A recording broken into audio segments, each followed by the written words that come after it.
मृत्यु से लेकर पितृ मिलौनी श्राद्ध पूजन तक संपूर्ण जानकारी इस वीडियो में हम आपको उपलब्ध करा रहे हैं। जब किसी जीव की मृत्यु होती है, मृत्यु के उपरांत उसका दाह संस्कार किया जाता है। दाह संस्कार के समय पिंडदान की क्रिया की जाती है। इस समय 6 पिंड दिए जाते हैं। 6 पिंड देने के बाद अग्निदाह की क्रिया संपन्न होती है। अग्निदाह के बाद अस्थि संचय की क्रिया की जाती है।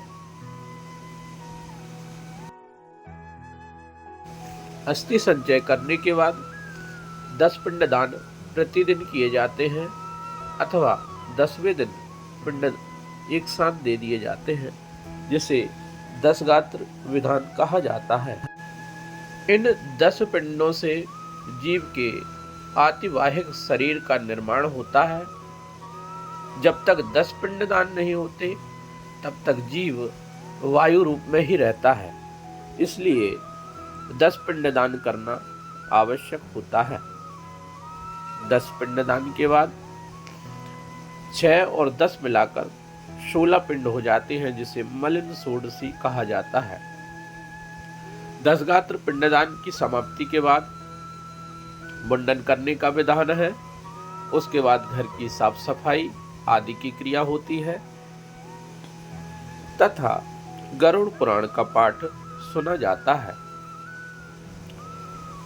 इसके बाद मध्यम षोडशी तथा उत्तम षोडशी क्रिया की जाती है। कहीं कहीं पर इसे कच्चे घट तथा पक्के घट के नाम से भी जानते हैं। इन दोनों में भी 16-16 पिंडों का दान किया जाता है। अब शपिंडीकरण श्राद्ध की क्रिया की जाती है। शपिंडीकरण श्राद्ध 12वें दिन किया जाता है। इस क्रिया में प्रेत पिंड का मिलान अपने 3 पीढ़ी के पितरों से किया जाता है। सूतक से शुद्धि प्राप्त करने के लिए जीव का शपिंडी श्राद्ध करना बहुत आवश्यक होता है। तभी परिवार की सूतक से शुद्धि होती है और जीव पितृगणों के साथ मिलने के लिए तैयार हो जाता है। गरुड़ पुराण के अनुसार शपिंडीकरण की क्रिया दाह संस्कार के 12वें दिन कर देनी चाहिए। इसके बाद 13वें दिन गंगाजली पूजन, गणेश पूजन, गौदान, ब्राह्मण भोजन आदि विधान किए जाते हैं। तदुपरांत तीसरे महीने में त्रिपिंडी श्राद्ध, त्रिपक्षी श्राद्ध, 6वें महीने में 6 मासी और 1 वर्ष पूर्व होने पर वर्षी श्राद्ध किया जाता है। अब जीव की मृत्यु के 2 वर्ष पूर्ण होने के बाद तीसरे वर्ष पितृपक्ष में महालय के समय मृत्यु तिथि के दिन जो श्राद्ध होता है वह पितृ श्राद्ध, पार्वण श्राद्ध, पटा मिलौनी कहलाता है। इसे ही पार्वण श्राद्ध कहते हैं। इसे ही पितृ मिलौनी कहा जाता है। पार्वण श्राद्ध में पश्चिम दिशा में पूर्व की तरफ मुख करके पश्चिम दिशा में आसन लगाया जाता है। यहाँ पर 2 विश्वदेवा विराजमान होते हैं, जो कि पिता, पितामह और प्रापितामह शपथनी के विश्वदेव होते हैं तथा मातामह, प्रमातामह और वृद्ध प्रमातामह शपथनी के विश्वदेव होते हैं। अब दक्षिण दिशा में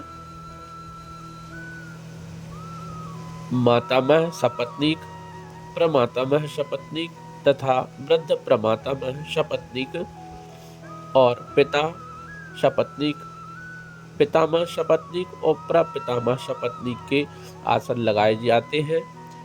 यहाँ पर इनका पूजन होता है, पिंडदान किया जाता है तथा भोजन प्रसादी आदि लगाकर पूजन किया जाता है।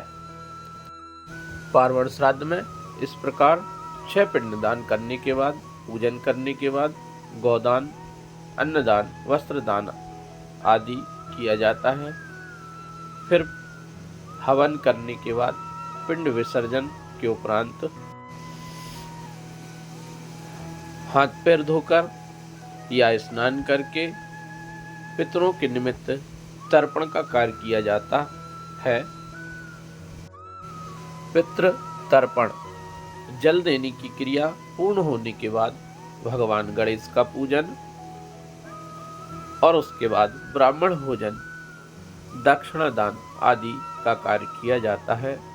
दोस्तों, इस प्रकार यह श्राद्ध संबंधी पूरी क्रियाएं और पार्वण श्राद्ध की क्रिया विधि यहाँ पर हमने आपको बतलाई।